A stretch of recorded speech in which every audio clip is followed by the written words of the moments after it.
Fear of Missing Out.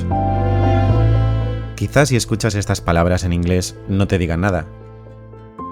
A lo mejor si te hablo de FOMO te suena un poco más.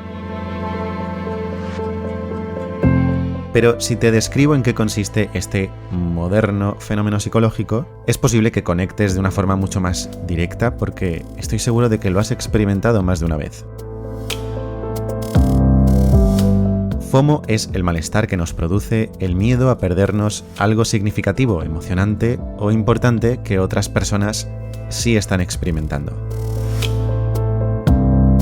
Es la ansiedad y la incomodidad que experimentamos cuando no podemos llegar a todo, cuando tenemos que renunciar a vivirlo todo. Es común creer que el FOMO es una especie de palpitar ansioso, joven y propio de la sociedad digital contemporánea.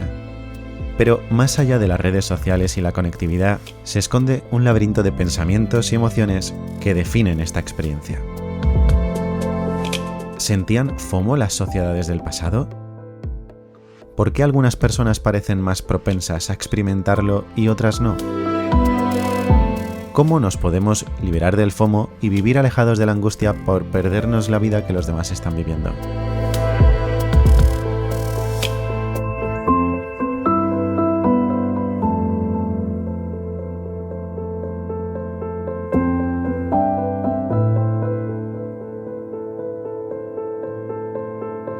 En un mundo donde la interconexión y la exposición constante a la vida de los demás se ha convertido en la norma, el FOMO es un temor omnipresente a quedarse atrás, a no ser partícipe de lo que parece esencial y excitante en la vida de los demás. Las redes sociales, con su capacidad de documentar la vida en tiempo real, han intensificado la magnitud de este miedo, lo que nos lleva a comparar constantemente nuestras vidas con las de los demás, desencadenando un torbellino de pensamientos y emociones que, sorpresa, se pueden regular.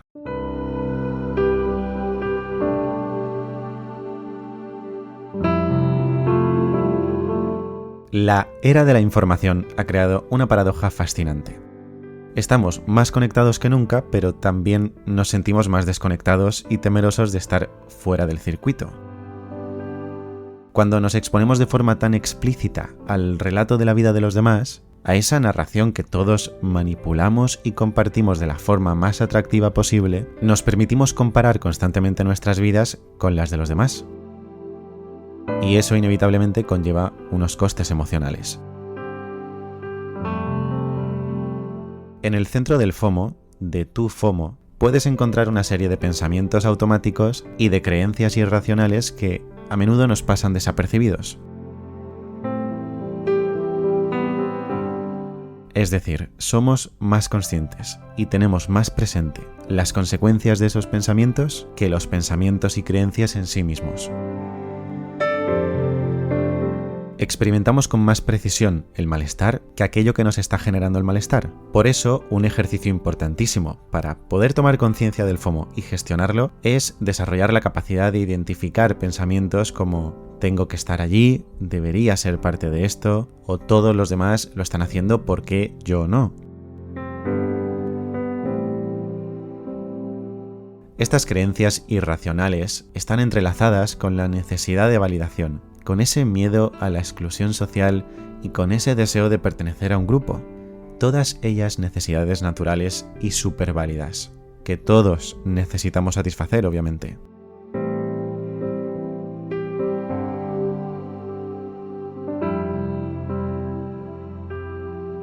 En realidad podríamos traducir ese miedo a perdernos las cosas como una búsqueda constante de aprobación, una lucha por mantenernos al día con ciertas expectativas que no dejan de ser ideas autoimpuestas.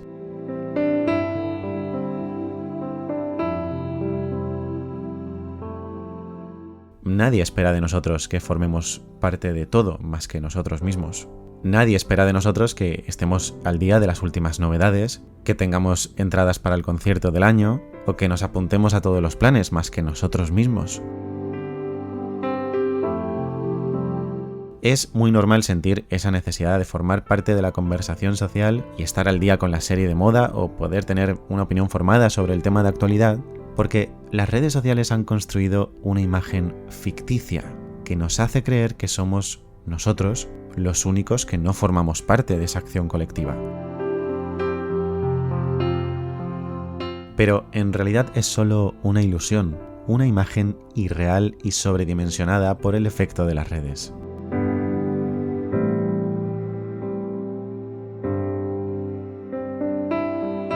Esto es una movida bastante desagradable de experimentar, porque aunque tiene un sentido, que es el de empujarnos hacia la construcción de una vida más interesante y más atractiva, paralelamente también nos lleva hacia una espiral de ansiedad y estrés que genera una mayor angustia emocional.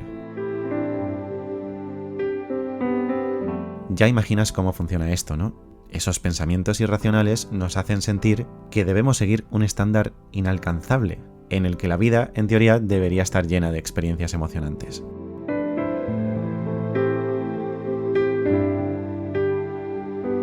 Curiosamente, las personas que experimentan FOMO suelen ser las que protagonizan cierta sobreexposición a las redes sociales. Son personas que habitualmente publican sus propias actividades de manera constante, en un intento de demostrar que también están viviendo una vida emocionante, al igual que el resto. Estar siempre presente puede parecer muy adaptativo porque nos permite conectar con el resto de las personas, tejer una red de apoyo amplia y diversa y no dejar espacio para el aburrimiento o la pérdida del tiempo, como si eso fuera algo malo en realidad. Pero también agota y no es agradable ver cómo tu propia autenticidad como persona se va disolviendo en favor del relato, cómo tu identidad se va adaptando a las expectativas propias sobre lo que esperan de ti los demás, y no a tus propios intereses e inquietudes.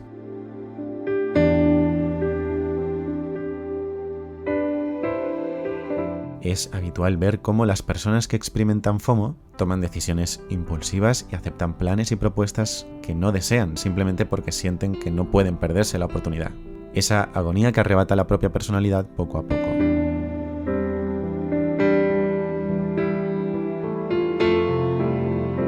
Me niego a demonizar la tecnología, pero obviamente es innegable la forma en la que ha revolucionado nuestra experiencia con el FOMO. Es una ventana a las vidas de los demás, pero una ventana que normalmente está cuidadosamente editada y filtrada, y que crea una norma social poco realista.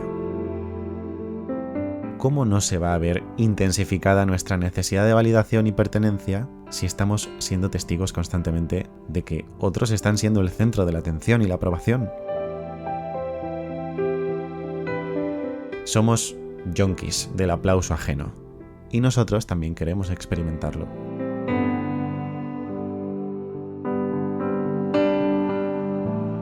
Esa idea de vivir en tiempo real en redes sociales, es decir, esa cosa de subir stories de lo que estoy viviendo en este preciso instante, para que los demás sean testigos en directo de ello, también fomenta la sensación de que nos perdemos las cosas que vemos a través de las redes de forma irremediable. Si a eso le sumas que la tecnología ha ampliado la visibilidad de eventos, es inevitable que aumente la presión por participar en esos eventos. Pero entonces, ¿antiguamente no experimentaban el FOMO porque no había redes sociales?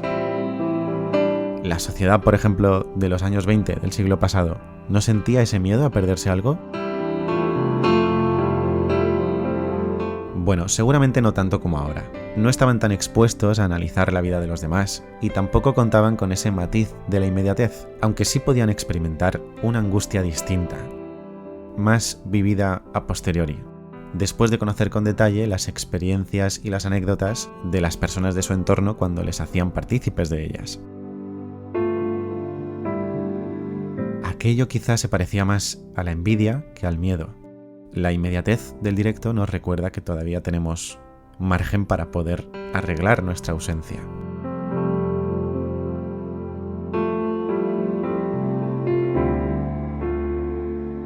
Hace unos minutos te he contado que, aunque somos muy conscientes del malestar que nos genera el FOMO, no lo somos tanto de los pensamientos que lo subyacen.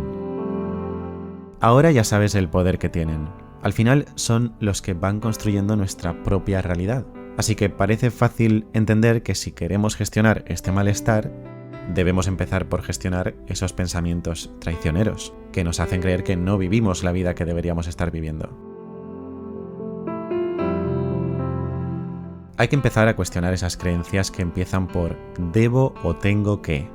¿Realmente tengo que estar en esa cena, asistir a esa fiesta o ver esa serie de la que todo el mundo está hablando ya antes de que pase de moda dentro de 2 días?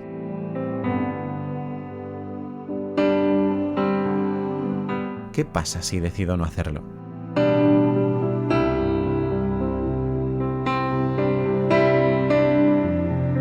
Si haces el esfuerzo de sustituir esos pensamientos negativos y distorsionados por otros más realistas, estarás practicando lo que en terapia llamamos reestructuración cognitiva.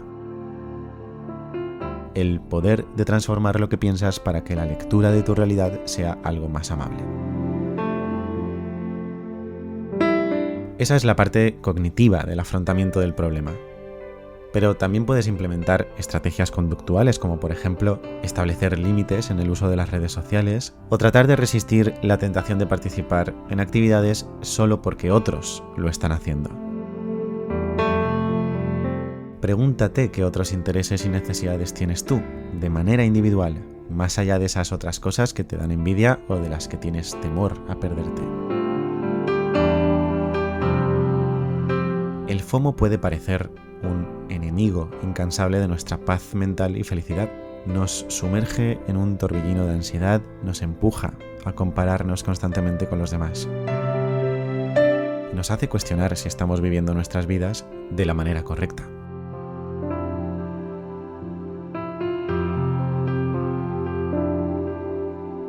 Sin embargo, en medio de este desafío psicológico y emocional, nos recuerda también la importancia de la conexión humana, la necesidad de pertenecer y el deseo de experimentar la vida de forma plena. Podemos utilizar el FOMO como un buen aliado que nos permita reflexionar sobre nuestras prioridades y cuestionar nuestros deseos. Somos seres capaces de transformar el miedo en oportunidad. Podemos encontrar el equilibrio entre la vida digital y la realidad tangible, celebrando nuestras elecciones y celebrando nuestras imperfecciones.